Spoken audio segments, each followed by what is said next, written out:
Welcome back to the Photo Booth podcast. I'm Nicole with Own the Moment Booth and Own Your Mama Co. And I am joined with Catalina of Modern Photo Booth, MDRN Activations, and Photo Booth Mastery. Thank you for being here. Oh, always a pleasure to be here. Love chatting with you about all things photo booth related. Oh, I love it. I've seen this specific question almost daily, don't you think? Like almost daily of should I do any kind of like market fair, pay per photo kind of situation with the photo booth? I feel like I see that question so much. And I think it comes from a place of just wanting to get yourself out there, which I think is really good. When you just start your photo booth business and you want to advertise your services, you try and think of anywhere you could go.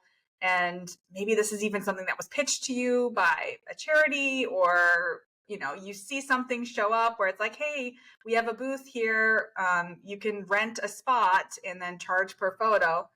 You might think it's a great idea, but I would love to hear your thoughts on it, Kat. What are your thoughts on pay per photo for photo booths? It's a terrible idea. The only time this works is if like you're Disney or something, you're at a theme park and you're catching people on like a roller coaster or something like that. But a photo booth is so natural now to have an event for free that people are almost insulted when you ask them for money for the photo. You know what I mean? Unless you have a very specific, like experience that they're going to get out of it. And even then I would be cautious of it. We did it once and it was for a charity event. We did get paid for it, but they also asked us to ask people for donations if they took a photo. And it was just people standing in front of a backdrop. There was a overlay on it with a ton of sponsor logos on it. So it's not even something that anyone's going to frame. And I even said this, I'm like, no one's going to want to keep this photo. you know? And they're like, no, we have to show the sponsors. I'm like, I get it, but like they wouldn't even let us get creative with it. So I think we made like maybe $100-ish and like one person gave us 20 because obviously like it was a donation, but that's very rare. Most people are not going to give you money for one photo, especially if it's digital. Yeah, you're right. I feel like it is very tough. And I think one of the things that whenever I see this question, I ask the person asking is your client there at this location of wherever you're having this set up at?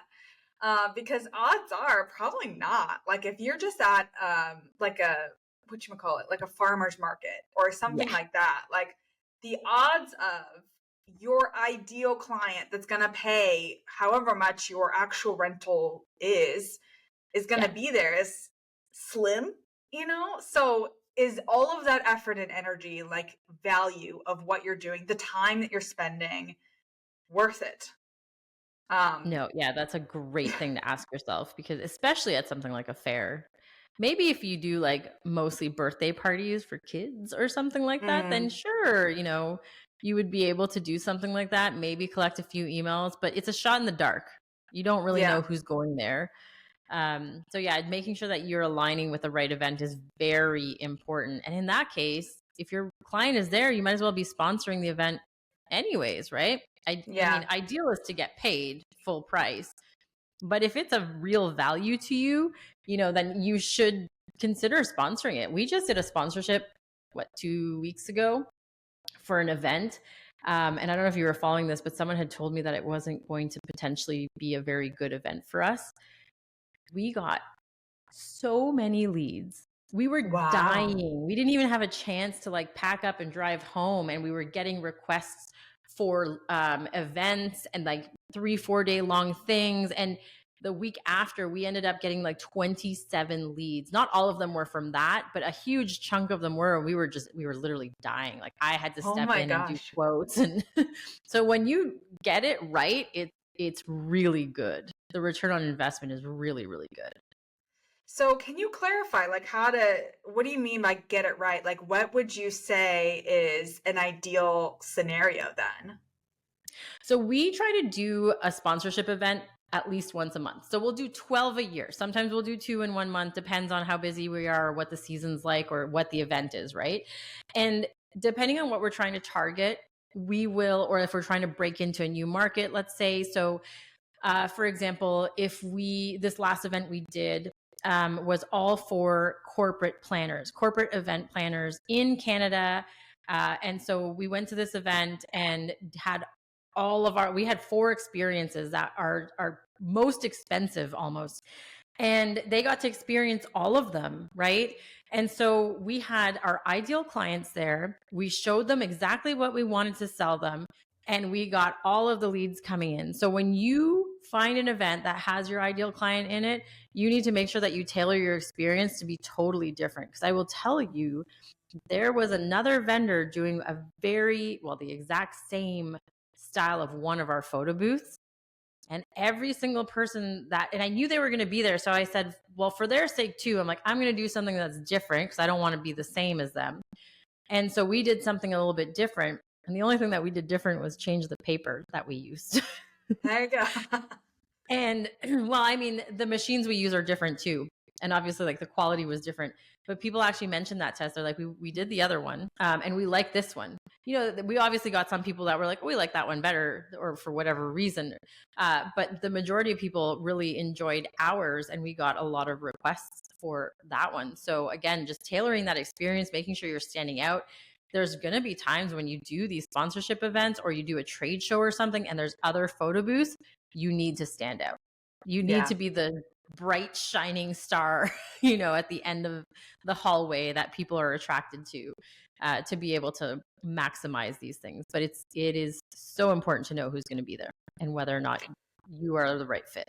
Like, yeah, I'm assuming based on our previous conversation about emails, if you guys didn't listen to that, go back and listen to that one.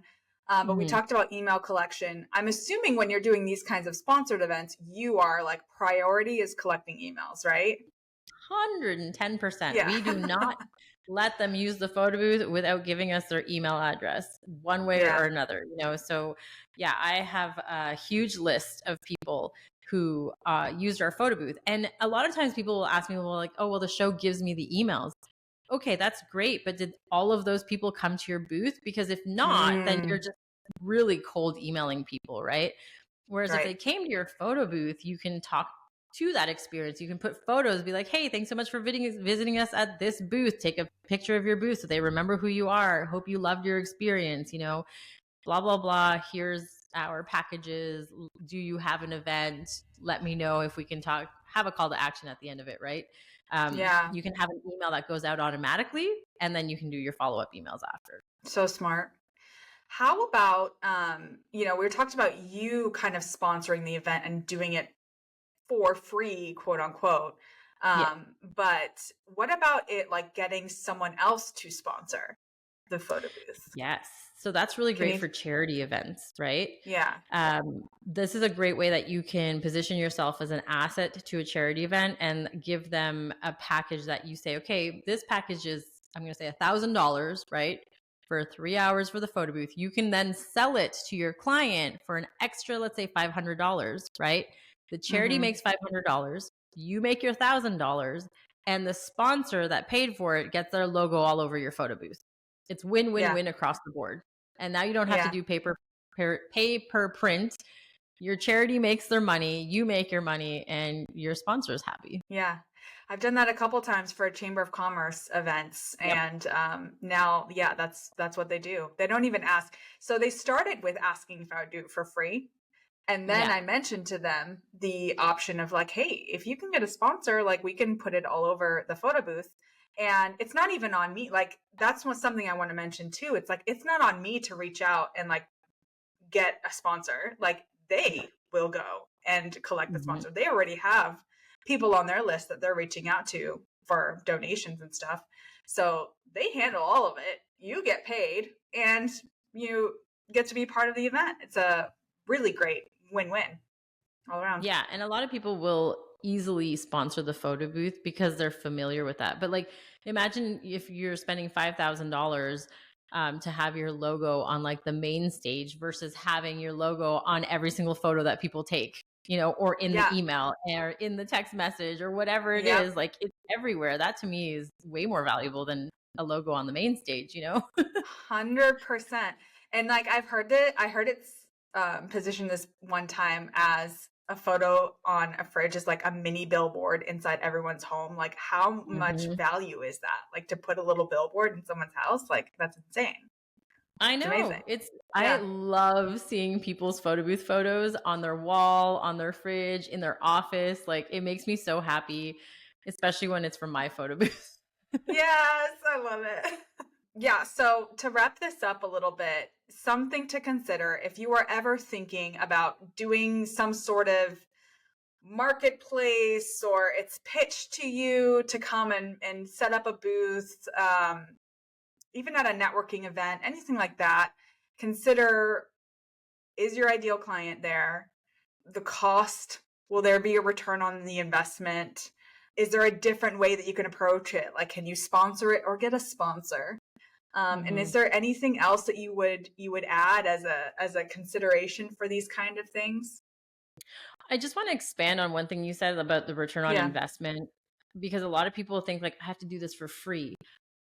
Sure. But I also want you guys to factor in the cost it's going to be to do this. So it's your Yes. time, your inability to do another event, right? That's why, if anytime I'm doing an event like this, if I am sponsoring it, I always ask for in-kind sponsorship. So if my photo booth was worth Mm, $1,000 and I'm going to sponsor the event, I ask for a sponsorship package that is equivalent to my photo booth, meaning that my logo will be wherever that sponsor package goes, or I'll get a shout out on this main stage, or social media mentions, whatever it is. I just want to make sure that that is given to me in kind, right? Because on top mm-hmm. of that, I'm going to also collect all the emails and do my own marketing. But that just gives you the added exposure at the event. And the more your name gets added to things and people are saying it, the more they're going to remember it. It takes like 7 to 9 times for people to remember who you are. Yes. Yes, such a good note. While you said that, I actually had this thought. What about influencers? Because I've also seen this where influencers are reaching out saying, "Hey, I'm an influencer. I have this many followers. Can you come and be part of my event?" I'm sure that's Oh, happened to you. influencers. So many times. And you know what Yeah. drives me crazy? I want to write a course on how to request for stuff for free. Because what Yeah. I always respond to them, give me your demographics, who's your target audience, where are they located, what is their age? And as soon as I ask them all of those questions, if they send it back to me and I think it's a good fit, then maybe I'll do it. But then I also need to stipulate from them, and I make them sign a contract saying, if I'm going to do this event, I need you to do a story, a reel, a post, whatever it is. Anytime you post this photo, you tag us, our logo will be on it. And if you don't, you will be charged X amount of dollars.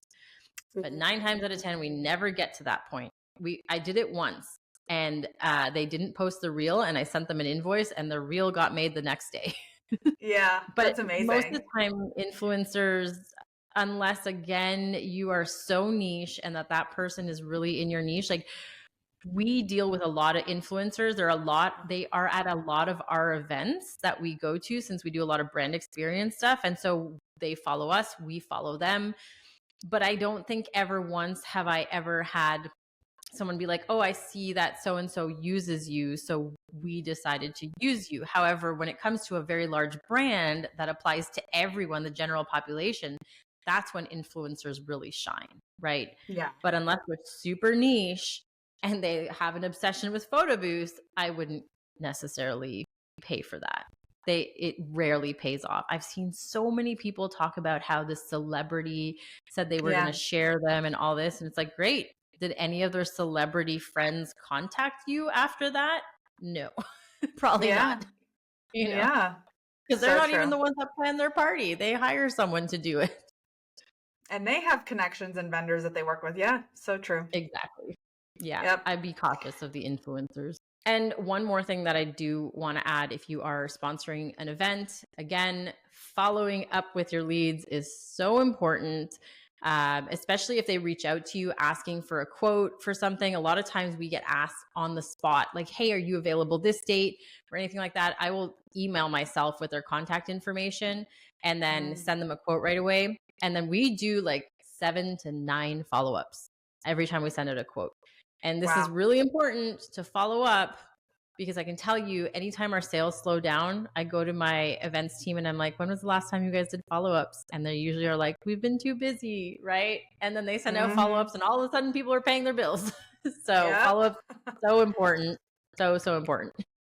Yeah, I mean, people get busy and it's not top of mind. And so it's up to us to really put it in top of mind. So we have the 5 follow-up emails you need to book more events available for you guys as a free download. It's available in the show notes, in the description. So make sure to click that, check it out, and use it. That's the most important thing too. It's a free resource. Use it to help you. Thanks so much, guys, for joining us on this episode, and we'll see you next time.